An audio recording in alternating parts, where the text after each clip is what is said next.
Salut, c'est MDR, votre rendez-vous avec les comédies françaises, un podcast de Séance Radio, la web radio du cinéma. À MDR, on aime analyser et discuter des comédies françaises. Et aujourd'hui, on va parler de Le Poulain, la comédie politique de la rentrée de Mathieu Sapin avec Alexandra Lamy. Autour de moi, j'ai deux analystes politiques, des chroniqueurs hors pair. Quoi, vous n'êtes pas d'accord? Si, à fond. À savoir, vous l'avez entendu, Hugo. Salut Daniel. Et Max Pessard. Salut Daniel.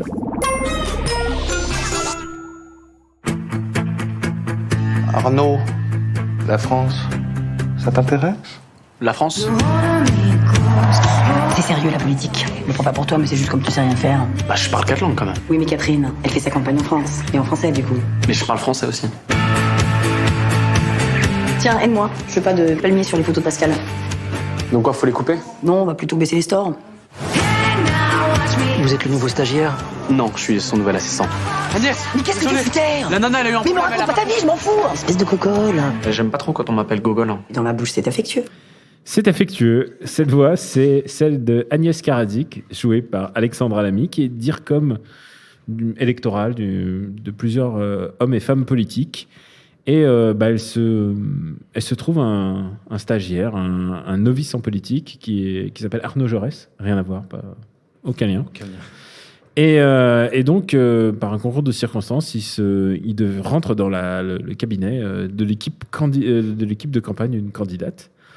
Et évidemment, elle est horrible et odieuse avec lui. Elle va lui apprendre tous les petits dessous de la politique. J'aimerais bien faire un petit accent pour faire tous les petits dessous de la politique, la politique politicienne, mais je l'ai pas.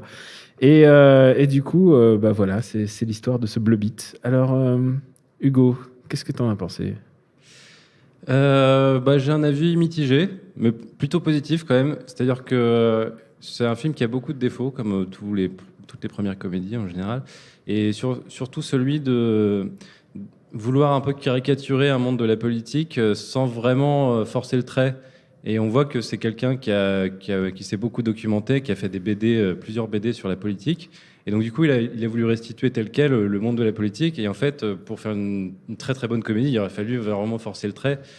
Et là, ça reste assez gentil, ça reste pas très très acerbe. Pour autant, c'est quand même un film très drôle, notamment grâce à l'interprétation des acteurs. Et moi, je découvre une nouvelle facette à Alexandra Lamy.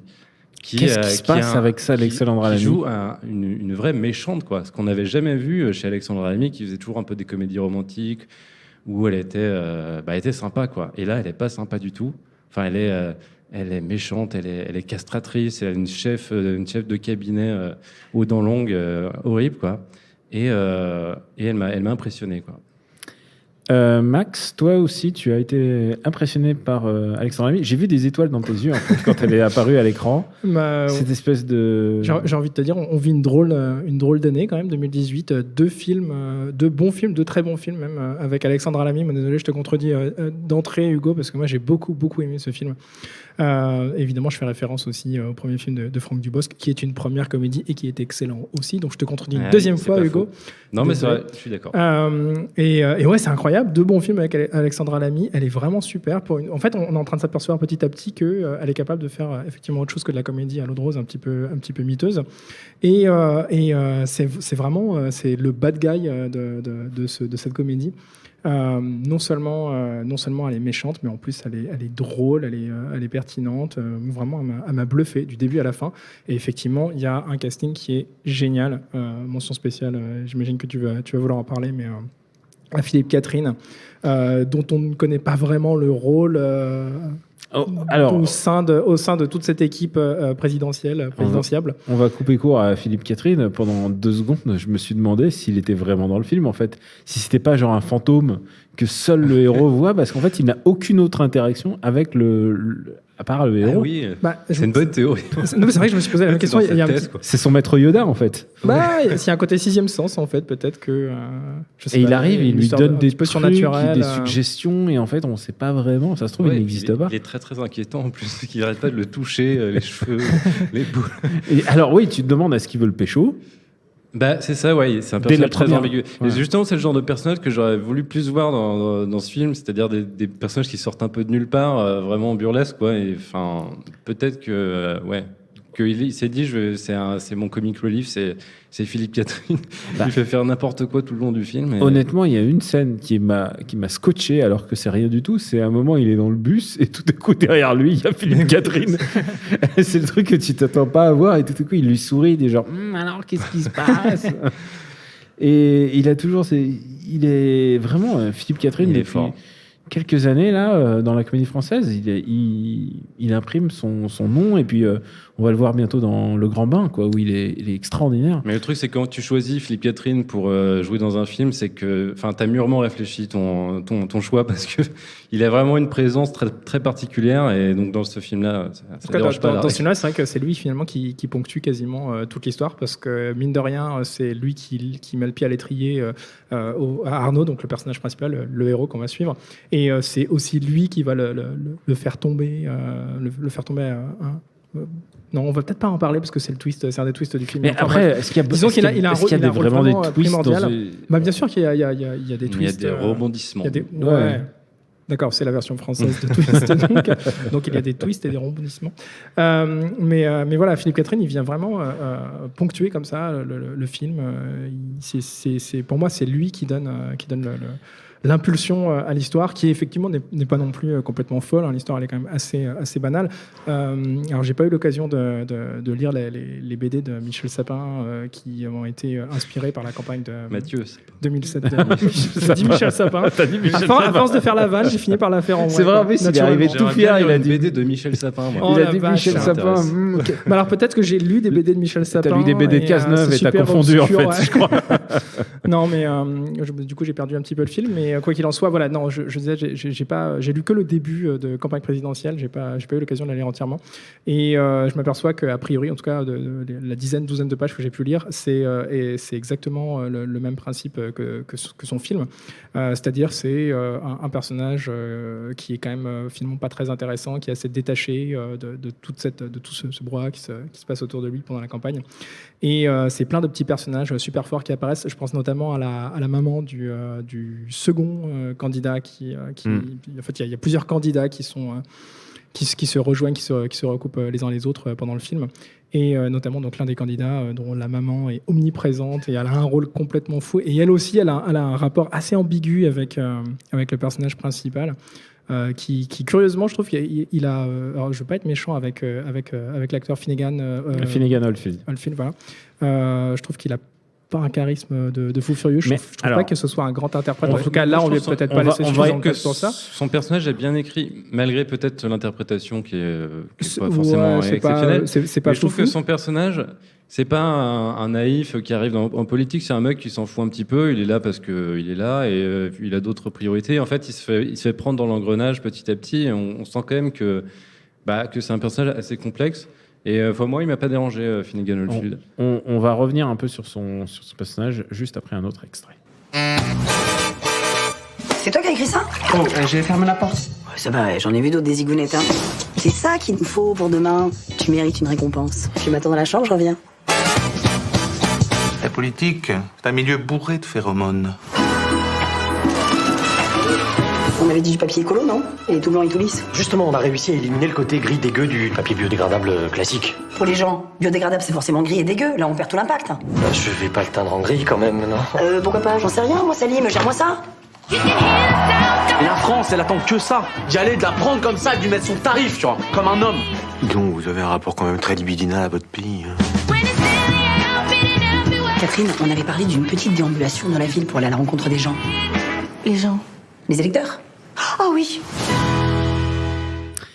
Il y a beaucoup d'ironie là-dedans, évidemment. Je n'allais pas dire que ça a une férocité, parce que ça n'a pas la férocité d'une analyse politique, mais c'est presque aigre-doux, j'ai envie de dire. Bah, forcément, parce que l'auteur, le réalisateur, du coup, l'auteur de la BD et le réalisateur, ayant suivi la campagne de Hollande et ensuite ayant suivi Hollande à l'Élysée au début de son mandat, pour donc créer deux bandes dessinées à partir de ça, forcément, tu te dis, il s'inspire de choses qui ont vraiment existé. Et donc, le côté acide, en fait, c'est peut-être juste parce que tu te t'essayes de trouver de quoi te raccrocher en disant peut-être que ça inspiré de tel personnage qui existe vraiment, etc. Parce etc. qu'Hollande inspire pas trop la férocité, peut-être aussi. Non, bien sûr.